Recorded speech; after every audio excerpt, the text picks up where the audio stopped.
ان کو اٹھایا گیا تھا۔ اصل ان کے اوپر پرچے اس وجہ سے نہیں ہوئے تھے کہ انہوں نے کوئی بہت گناہ کبیرہ کر دیا تھا، بلکہ اس وجہ سے کہ ان کے پاس کوئی بہت بڑا راز تھا،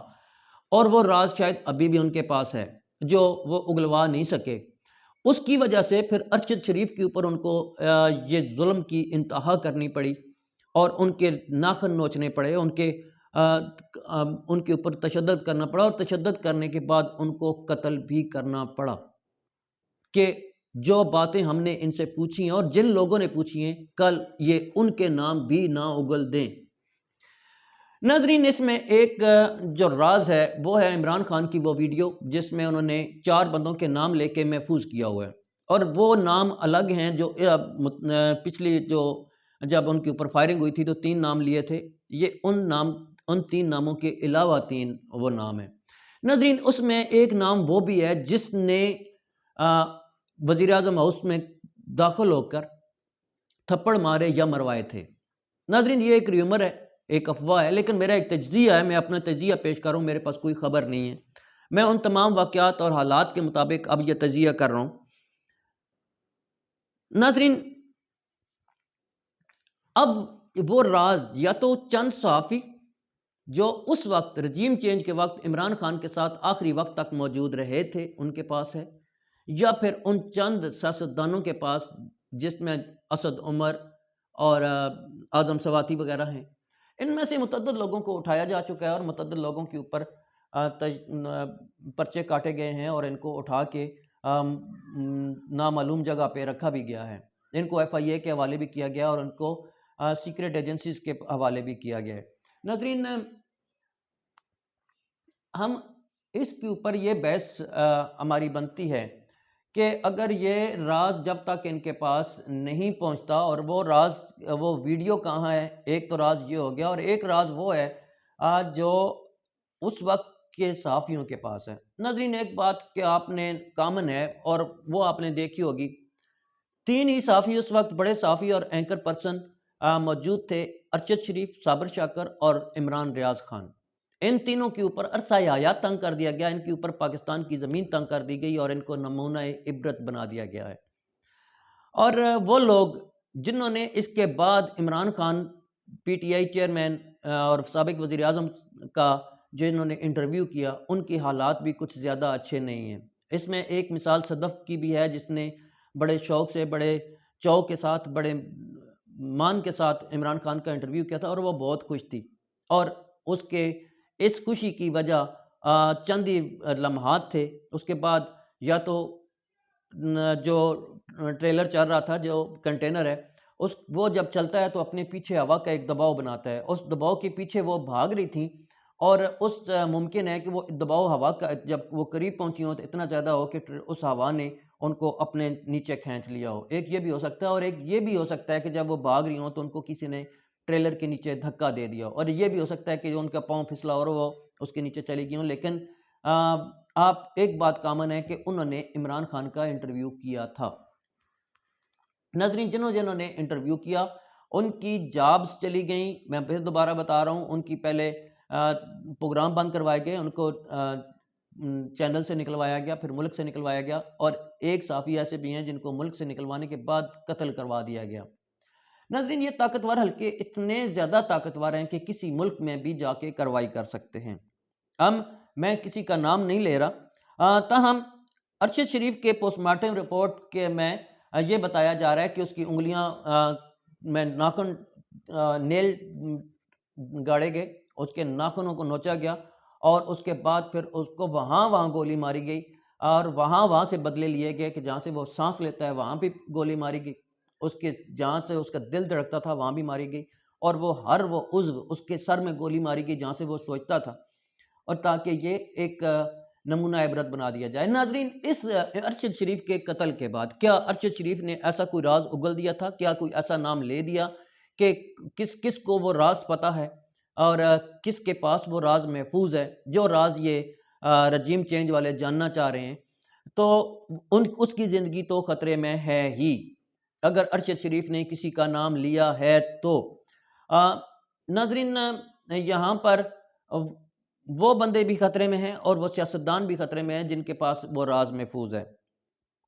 ناظرین، اب عمران خان کے اوپر ایک قتلانہ حملہ ہوتا ہے آج سے 6-7 دن پہلے، اور جن میں اس میں ٹانگ میں گولیاں لگتی ہیں، اور یہ ایک ٹائمنگ چیک کریں، ارشد شریف کے قتل کے بعد ان کے اوپر یہ قتلانہ حملہ کیا جاتا ہے، اور جب ارشد شریف کے قتل کے بعد قاتلانہ حملہ کیا جاتا ہے تو اس بات کا یہ ثبوت بھی ہے کسی حد تک، یہ آپ مبینہ طور پر آپ کہہ سکتے ہیں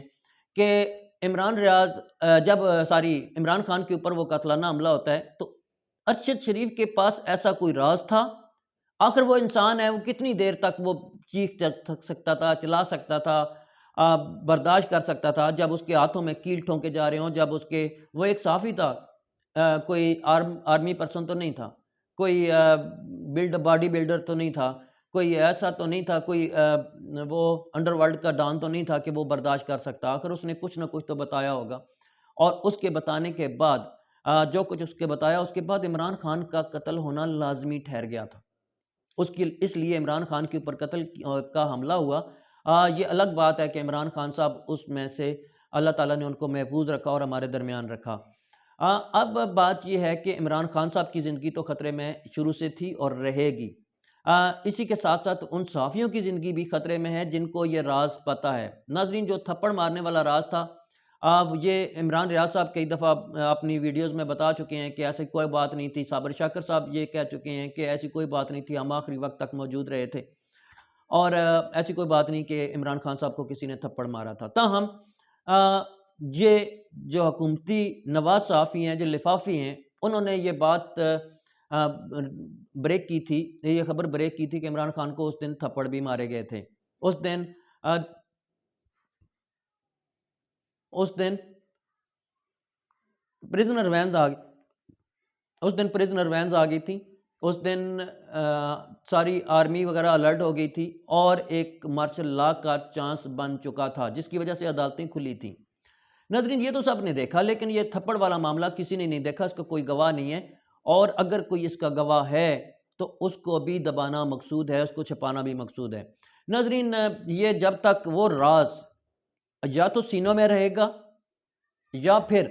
ایک بات یاد رکھیں کہ جب ایک ہی راز چند بندوں کے پاس، چند سے ایک دو یا دو سے زیادہ بندوں کے پاس ہوتا ہے تو پھر وہ راز نہیں رہتا۔ اور ایک بات یہ بھی کہ جن لوگوں نے یہ سارا رجیم چینج کیا یا کروایا ہے، ان میں سے متعدد لوگ اپنی کتابیں لکھ کر مریں گے، اور ناظرین اگر لکھ کے نہ بھی مرے تو یہ جب مرنے کی باری آئے گی تو ان کی سانس اللہ تعالیٰ اس وقت تک نہیں نکالے گا جب تک وہ یہ سب کچھ بتا کر نہیں جاتے۔ یہ اللہ تعالیٰ کا ایک قانون ہے کہ آپ اگر کسی کے اوپر ظلم کرتے ہیں تو بھی آپ بتا کے مرتے ہیں، اور اگر آپ کسی کے ساتھ اچھائی کرتے ہیں تو بھی بتا کے مرتے ہیں، آپ کی روح آسانی سے نکل سکتی ہے۔ ناظرین، جنہوں نے ظلم کیے ہوتے ہیں ان کی روح تو اتنی آسانی سے نہیں نکلتی، اور ان کی بھی نہیں نکلے گی، کیونکہ انہوں نے اللہ تعالیٰ کے قانون توڑے ہیں، اللہ تعالیٰ کی جو مخلوق ہے اس کو تنگ کیا ہے۔ ارشاد بھٹی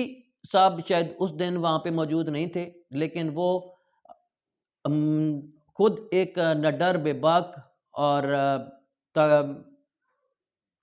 دھانسو قسم کے صحافی ہیں، اس لیے وہ کھول کر بولتے ہیں، لیکن ان کے بچے چھوٹے ہیں اور انہوں نے اپنے بچوں کے ساتھ اس ملک سے رخت سفر باندھ لیا اور بیرون ملک جا کر پناہ لے لی۔ ایسی کون سی وجہ ہے کہ وہ صحافی جو اس ملک میں عوام کی آنکھ کا تارا ہیں، جو لوگ اس کو سننا چاہتے ہیں، جو لوگ جاننا چاہتے ہیں، جو لوگ ان کے بارے میں مختلف قسم کے سوالات رکھتے ہیں، حالانکہ ارشد شریف صاحب جو امپلائی تھے وہ جیو نیوز کے تھے، تاہم ارشد شریف کو جیو نیوز سے بھی نکلوا دیا گیا، اور ان کو بھی بیرون ملک جا کر پناہ لینی پڑ گئی ہے۔ اور یہ راز جب تک میں پرسنلی طور پر ایک ڈر ہوتا ہے، خوف ہوتا ہے کہ یہ تھپڑ ہے، یہ مارتا ہوں، یہ لگتا ہے، یہ درد ہوتا ہے، اور جب یہ تھپڑ پڑ جاتا ہے تو اگلے بندے کا ڈر، خوف سب کچھ ختم ہو جاتا ہے۔ یا تو جن صحافیوں کے پاس وہ راز ہے وہ راز بتا دیں تو ارشد شریف کی طرح وہ قتل ہونے سے بچ جائیں گے، یا پھر دوسرا طریقہ یہ ہے کہ وہ بالکل صحافت سے کنارہ کشی اختیار کر لیں۔ یہ تو وہ کرنے سے رہے کیونکہ ان کی روزی روٹی صحافت سے ہی وابستہ ہے، اینکر پرسنز کے ساتھ ہی وابستہ ہے۔ تو آپ نے یہ بھی دیکھا، میں نے پہلے یہ بتا چکا ہوں کہ وہ لوگ جو عمران خان کے ساتھ رہے ہیں یا رجیم چینج والے دن ان کے ساتھ تھے، ان کے ساتھ کچھ زیادہ اچھا سلوک نہیں کیا جا رہا، ان پر زمین تنگ کی جا رہی ہے، ان کو نمونہ عبرت بنایا جا رہا ہے۔ اور وہ لوگ جو اس وقت بھی عمران خان کے ساتھ ہیں یا انٹرویو کرتے ہیں تو اس بات کا خیال رکھیں کہ اگر آپ عمران خان کا انٹرویو کریں گے، اگر آپ عمران خان کی مالا جپیں گے، عمران خان کا نام لیں گے، عمران خان کا ساتھ دیں گے، تو آپ کا جو اگر صحافی ہے تو اس کو ملک چھوڑنا پڑے گا، اگر سیاستدان ہے تو اس کو جیل کال کوٹری کا میں بھی جانا پڑ سکتا ہے اور پڑ رہا ہے۔ جو لوگ عمران خان کا ساتھ دے رہے ہیں ان کے ساتھ یہی سلوک کیا جا رہا ہے، اور عمران خان کے ساتھ کیا سلوک ہوتا ہے یہ تو بعد کا معاملہ ہے، لیکن آپ لوگوں سے التماس ہے جتنے صحافی ہیں وہ کچھ دنوں کے لیے اگر اپنے آپ کو بچانا چاہتے ہیں، اگر اپنے آپ کو محفوظ رکھنا چاہتے ہیں تو عمران خان کی مالا نہ جپیں، اگر جپتے ہیں تو پھر کھل کے جپیں، اور وہ راز جو ابھی تک ان کے سینوں میں ہے یا تو اس کو نکال دیں یا پھر کچھ رونے نال چپ چنگی ہے وہ اس راز کو دبا لیں۔ اصل اس راز کو دبانا مقصود ہے، اور ناظرین یہاں پر جب وہ چند لوگوں کے پاس ہے تو کوئی نہ کوئی تو اس کو ضرور اگل دے گا، اور وہ ایسا راز ہے جو آئندہ کے لیے بھی مستقبل قریب یا مستقبل بعید میں ان لوگوں کے لیے زیادہ مشکلات کا سامنا ہو سکتا ہے، ان کو برا لگ سکتا ہے، ان کے لیے کچھ ان کی قبر کے اوپر بھی جھنڈے لگوا سکتا ہے جو انہوں نے رجیم چینج کیا یا کروایا، تو وہ اس راز کو راز رکھنا چاہتے ہیں اور رکھیں گے، رکھنے کی ہر ممکن کوشش کریں گے، اگر وہ نہیں کرتے تو ان کے لیے پرابلم کا باعث ہوگا۔ ناظرین اب تک کے لیے اتنا ہی، آپ کو کمنٹ کر کے یہ بتانا ہے کہ جو میرا یہ تجزیہ ہے یہ کیسا ہے، وہ تمام صحافی اپنے آپ کو محفوظ کریں، محفوظ بنائیں، محفوظ رکھیں، اور اللہ تعالیٰ آپ کا سب کا حامی و ناصر ہو۔ ملتے ہیں اگلی کسی ویڈیو میں، تب تک کے لیے اجازت، لیکن اس سے پہلے گزارش چینل کو سبسکرائب کر لیں، ٹی وی 24 چکوال کو سبسکرائب کر لیں، بیل آئیکن کو پریس کر لیں تاکہ تمام نوٹیفیکیشن آپ کو بر وقت ملتی رہیں۔ آپ لوگوں کی محبتوں، عنایتوں، شکایتوں کا بہت بہت شکریہ، دعا میں یاد رکھیے۔ اللہ حافظ، پاکستان زندہ باد۔